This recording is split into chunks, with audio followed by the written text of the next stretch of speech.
Food for Thought with Professor David Dete. A very good morning to you. Welcome to another episode of Food for Thought with Professor Dete. This is the part of the show where we look at our mental health, because our mental health is very, very important. Many times we talk about our physical health, we talk about our spirituality, but we forget our mental health is also very important. Now today, we want to talk about schizophrenia and get to understand what it is, what are the symptoms, and how do you manage this condition. Professor Dete, it's good to have you back. Karibu sana. Thank you. Professor, today I want us to talk about schizophrenia. You know, I remember back in the day, I would hear this word in the movies, and it used to be a very hard word, you know, and I would see the people that would present as people with schizophrenia, and I would think these people are possessed. They are not behaving normally. So today I want us to gain a deeper understanding. What is schizophrenia? It's a disorder that has preoccupied mental health workers, psychiatrists in particular, how it started, what happens in the minds of different people who have this condition. But there's a landmark date which was 30th of September 1898, Wow. when a good friend, a person who is very well known in history, Pipeline, working in Munich. I did the privilege of sitting on the chair where he sat. Talked about what he called dementia precox. That is what dementia precox is like. He was basically, see, yeah, we are talking dementia precox around the time of adolescence. Okay. Basically, was the same. And basically, he was saying this is a condition where people start behaving as if they are losing their minds. It's like their brains are dementing. At that particular time, we didn't have the knowledge that we have today about dementia. They memorized, they did have things like that.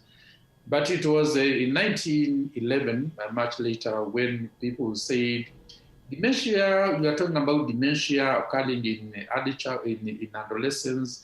And when you start talking about dementia at that age, it's like it's becoming an hopeless situation. In 1911, a guy called Eugene Blura talked about gave us that term. In fact, this term was given to us in 1911 by Eugene Blura. And they said this is a condition that occurs at that particular time.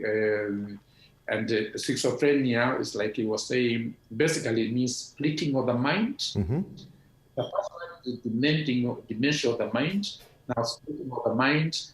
And since that time, we know quite a lot. I think that time when Emil Kraepelin was talking about this in 1898, he said, this is a condition where, and how correct he was, that in 13% of them, it doesn't matter what you do, you seem to continue deteriorating. 13% is a small percentage. And the rest, there was very good. About 60%, there was 30%, there was very good. 60%, there was one very good prognosis that chances of improving are there.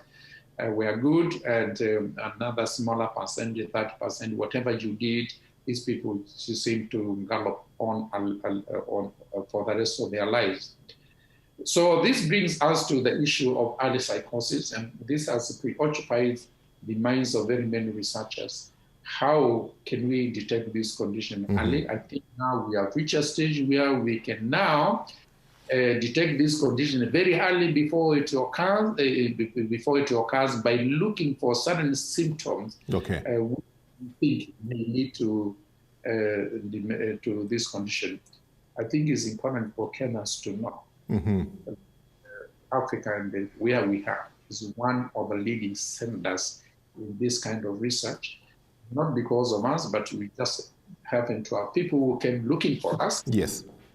Looking for the day, and because we wanted to do this kind of work, and we are working with one of the best centers in the world to see whether what they have found in the United States is similar to what occurs. And I can tell you that it is very similar. So what actually happens in the brain, I think chemical changes in the brain, basically what it is. But there's also another theory which says that is the way the brain is connected, the way we are wired. That is also gaining a lot of acceptance. The commonest presentation is what we call hallucinations. Okay. An hallucination, and this is a standard textbook description, any lay person can understand. And description is a perception without an external stimulus. In other words, if we talk about the different types, we have 5 different types of senses. Yes. We hear, we see, we smell, we taste, and we touch. Yeah.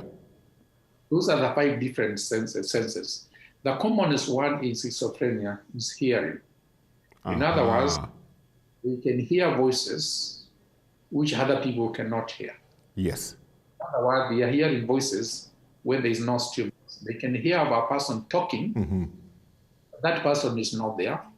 There's no stimulus. There's no external person who is talking. Other people cannot hear that person. Yet, if it's me, I can hear that person very, very clearly. I am not pretending. I am hearing that person. Yeah. And I'm hearing my ears as you are hearing me now, and as the viewers are hearing us. So that is what we call a perception without a stimulus. I'm wondering, how does that and religion bring a conflict? Because when it comes to religion, when you're hearing voices, one of the first conclusions would be that you're demon possessed. I mean, how can you hear voices and no one is talking? That means you're possessed with demons, and so we have to exorcise you and a lot of those things, or we have to take you to a witch doctor, or we have to do some spiritual something over you so that you don't hear those voices. So I'm just wondering, how do we reconcile the two when we look at it from the perspective you're giving it to us and the perspective sometimes religion gives us?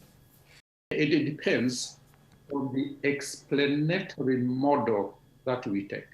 Okay. Yes, we are hearing these voices. And how, the question is, how do you explain that?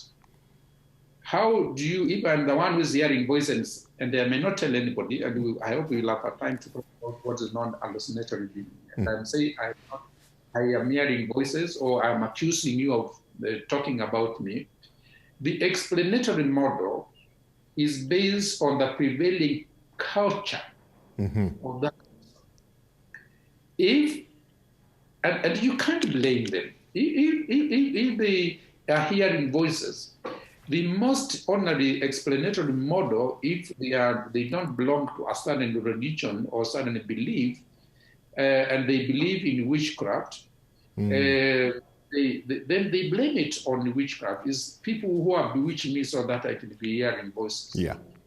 If they are Christians, and they are very undead Christians, then the explanatory model is that probably God is speaking to us, or even that are possessed by evil spirits. These are the ones that are, is because of evil spirits that I'm experiencing this. And what do we do? If we are taking the explanatory model of witchcraft, then we go to see a witch doctor to cast out those voices. Yeah. If we are talking about, we are taking a faith-based explanatory model, we take those people for the demons to be cast out. This time, I am talking to fellow Christians.